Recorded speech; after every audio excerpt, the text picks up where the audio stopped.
Wow. Florida, already known for its beaches, theme parks, science accomplishments, no state income tax, the tennis academies, the golf courses, the sunny weather, albeit hot. And now Florida is known for this, which is having the most residents charged for January 6th riot related crimes in America. Why didn't anyone tell me this stat? Stay tuned to hear and see what I found.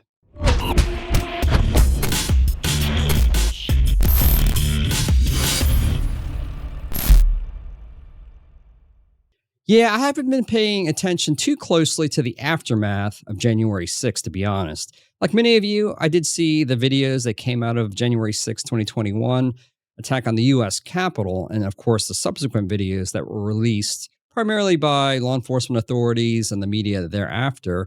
You know, something about Proud Boys, Oath Keepers, FBI informants, some kind of government ruse going on to let the attack happen.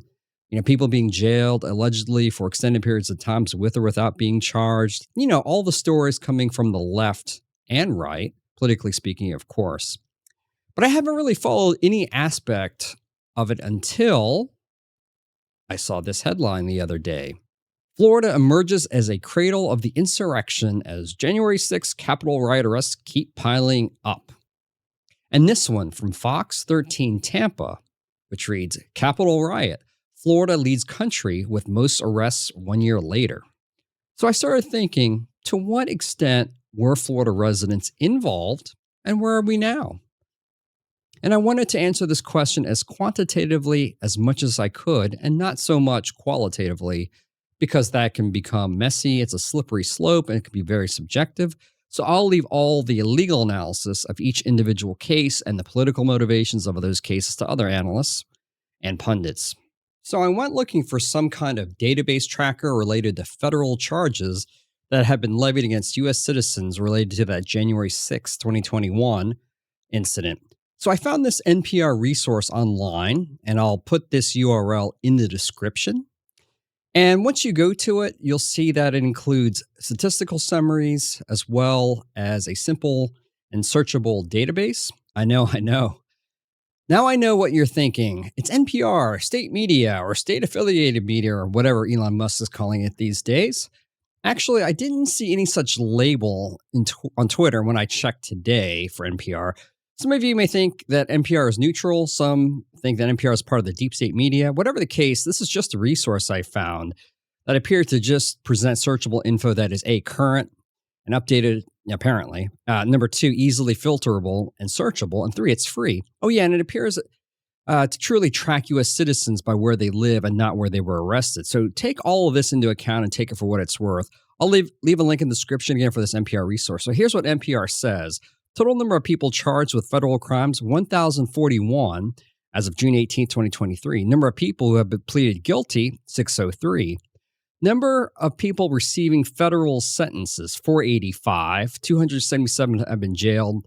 113 have been sent to home detention. Actually, this is per Politico. But going back to NPR, number of individuals who had jury or bench trials, 96. Number of acquitted on all charges, 1. And number of people sentenced, which is about half.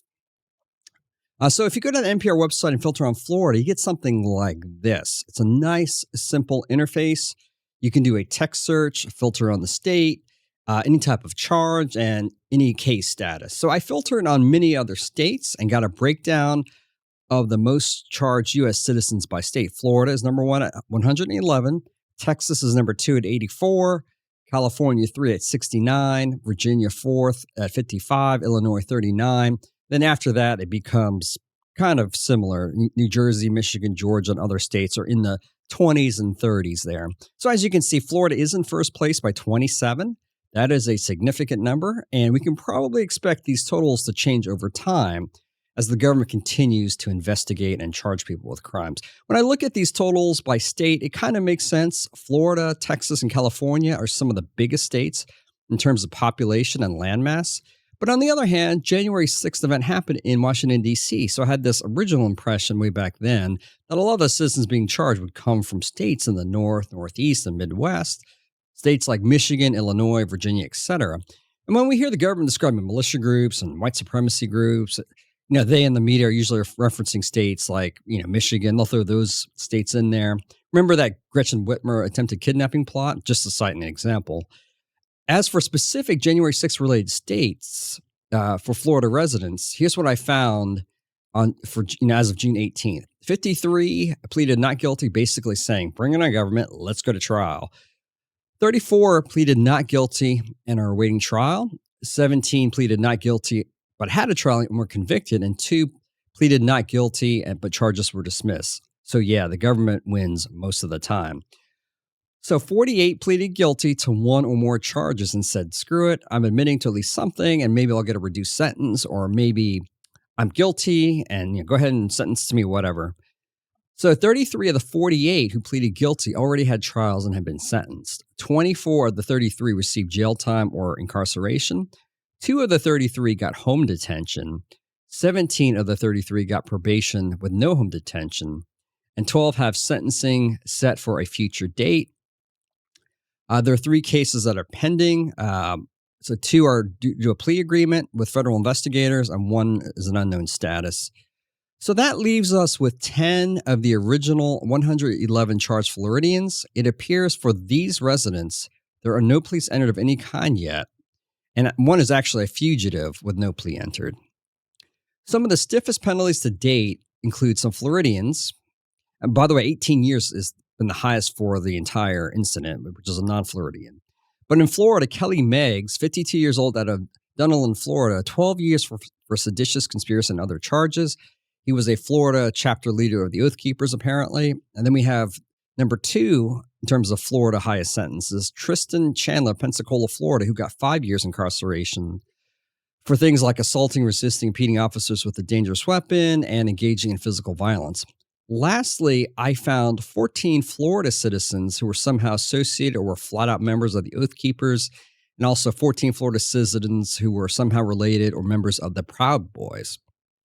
And as you can see here, one of the most infamous examples of a Proud Boy conviction related to January 6th was Enrique Tarrio, who was recently convicted by a jury on May 4th, 2023, and is now awaiting sentencing. And he could face up to 20 years in prison. So he could very well be at the top of this list I just gave you. So there you have it. That's all I know about Florida residents being charged in connection with the January 6th attack on the Capitol in 2021. As you can see, residents came from all parts of Florida, the Panhandle, the Northwest, Northeast of Florida like Jacksonville, the central part of Florida like Tampa, Orlando, as well as southern areas such as Miami. And sentences ranged widely from probation to serious jail time. So tell me in the comments, what are your thoughts on these facts and the fact that Florida is number 1 in terms of federally charged U.S. state residents? Are you surprised? Does it concern you? After all, Florida is still a large population of about 22 million residents, where 111 residents were charged. But then again, is this just a representative sample or is this an anomaly? Let me know in the comments. Thanks for tuning in and watching this video. I'll see you in the next video for another topic on Florida. Thanks again. Bye now. For more awesome content, like and subscribe now.